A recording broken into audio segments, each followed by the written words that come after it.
Hi, Daniel here. In today's video, I want to voice my opinion with regards to the interest rates behavior moving into 2022. Now, if you're someone that's new to finance and the concept of interest rates is foreign to you, I've actually made an explainer video that explains what interest rates are, why it matters to you, and what affects the behavior of the interest rates. So please go and watch that video first before you watch this video to prevent any confusion from happening. So without further ado, let's get started. So what's my opinion on interest rates behavior moving into 2022? Now for the context of this video, I'll be referring to the United States interest rate as they have a very large influence on the global interest behavior and also the interest rates behavior back here in Singapore. In fact, if we were to look at the behavior of the US federal fund rate and our 3-month Singapore overnight rate average, we can see that there's a very high correlation between our interest rates and the interest rates of the United States. Having said that, I believe that the interest rates will increase moving into 2022. But the increase that we will experience will also not be that significant. At least the increase will not be at a pace where it rises too fast, too soon. Right? Even though I expect interest rates to start increasing in the year of 2022, I doubt we will ever reach an interest rate level that we've experienced previously before the 2008 financial crisis. And there are good reasons for this. Let me explain. Why is the interest rate set to increase? Now, in my opinion, there are two factors that will drive an increase in the interest rates in the year of 2022. The first is the concern over a rising inflation rate that we are currently experiencing, and the second is the fact that the economy had been recovering steadily since the start of the pandemic in the year of 2020. So let's go through these points one at a time. Regarding the first point on inflation rate, I think everybody that's watching this video can agree with me that generally, prices of goods and services had increased significantly in the year of 2021. In fact, if you were to look at the inflation rate numbers, you can see that the inflation rates that we are experiencing today is way higher than what we had experienced over the last 10 years. And the pace of the increase this year is very, very sharp. What's more, many of the policymakers believe that the inflation rate is transitory and that the inflation rate will eventually decrease. In fact, many of them foresee the current inflation rate situation to persist for a longer duration before things turn for the better. As I've explained in my explainer video, the inflation rate behavior plays a significant role in how interest rates will behave. And this is because in a rising inflation rate environment, lenders will demand a higher interest return to compensate for the loss of their purchasing power. At the same time, policymakers who use inflation rate as a form of measurement on the current state of the economy will become more cautious about how they fix their interest rates targets to kind of prevent the economy from overheating due to the presence of cheap money caused by a low interest rates target. Regarding the second point on economic recovery, given the fact that the current low-level interest rates is a deliberate attempt by the government and policymakers to alleviate the pandemic's impact on the economy, now that the economy is recovering, the policymakers have one less reason to keep interest rates at such a low level anymore. In fact, I would argue that there are more incentive for policymakers to take this opportunity and increase their interest rates targets, as given how things are today, the government as well as the policymakers' hands are pretty much tied when it comes to the instruments that's available to them to help them stimulate the economy. Right? Think about it. Interest rates are already at such a low level that if another wave of economic slowdown and recession were to occur today, there's really nothing much for the policymakers to rely on when it comes to trying to use the interest rates to stimulate the economy. Right? As a result, they will have to rely on other instruments to stimulate the economy, mainly the physical side of things, such as reducing taxes and increasing government spending. That said, by gradually rising the interest rates when the economy is recovering, the policymakers are essentially gaining back control of one of the instruments that are available to them should they need to use it to stimulate the economy again in the future when it slows down.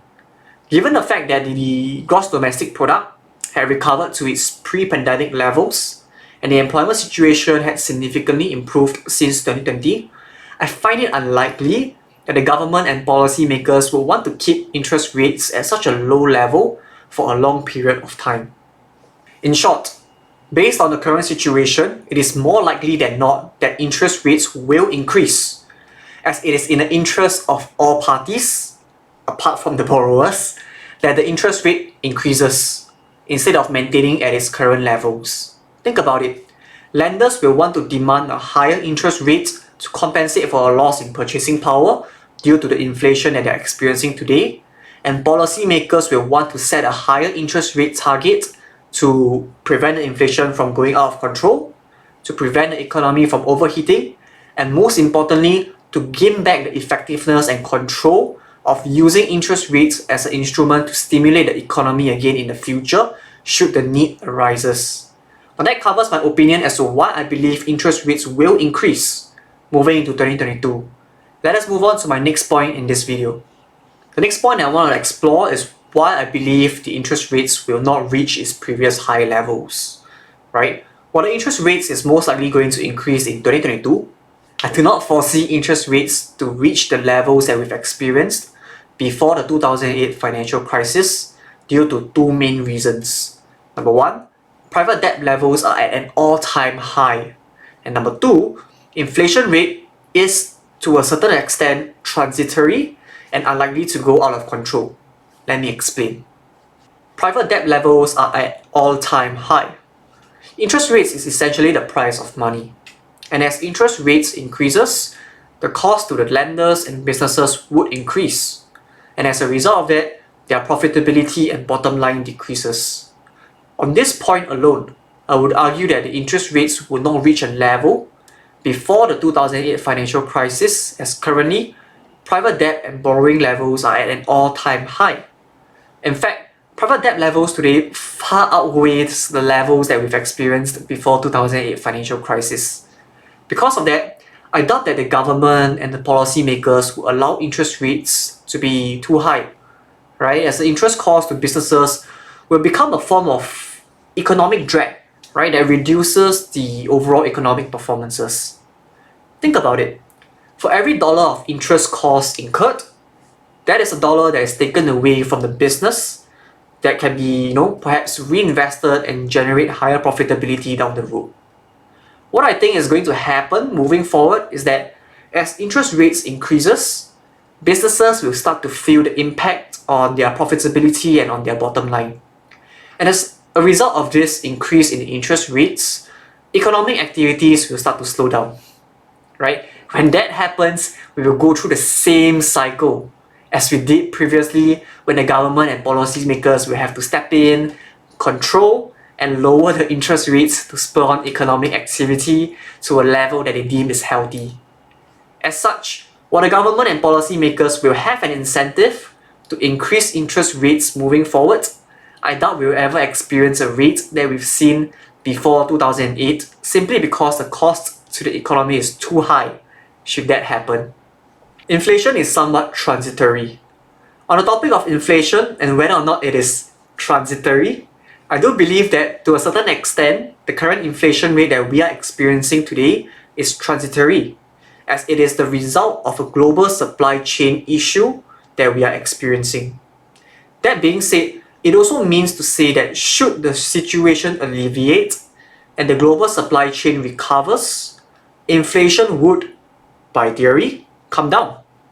Now I understand that this is a very one-dimensional view on the topic of inflation, which is why I've decided to go more in-depth on the topic in the future video next week. So do subscribe to this channel and ring the bell to be notified when the video on the inflation is uploaded. Long story short, what does this mean to you? Now that we've explored some of the factors that might cause interest rates to increase in 2022, what does all of this mean to you? When it comes to a rising interest rate environment, you should be very careful when refinancing your loans and mortgages, especially if you're currently on the HDB loan and you're thinking of refinancing it to a bank loan to try and take advantage of the current interest rates. If you're currently borrowing to invest, you might also want to take a closer look as to how an increase in the interest rates would affect your overall portfolio profitability, and take the necessary precautions to prevent suffering and investment losses when the interest rates eventually increase. That's all I have for this video today. In next week's video, I will be sharing with you on my thoughts and opinion on the topic of inflation rate. So do subscribe to the YouTube channel to stay updated with my weekly uploads. If you found this content useful or if you found my content useful, do help me to drop a like in this video and comment in the comment section as to what topics would you like me to explain and share my opinion on next. If you wish to find out more about how you can benefit from engaging in my financial planning services, you can reach out to me directly through my website or my LinkedIn.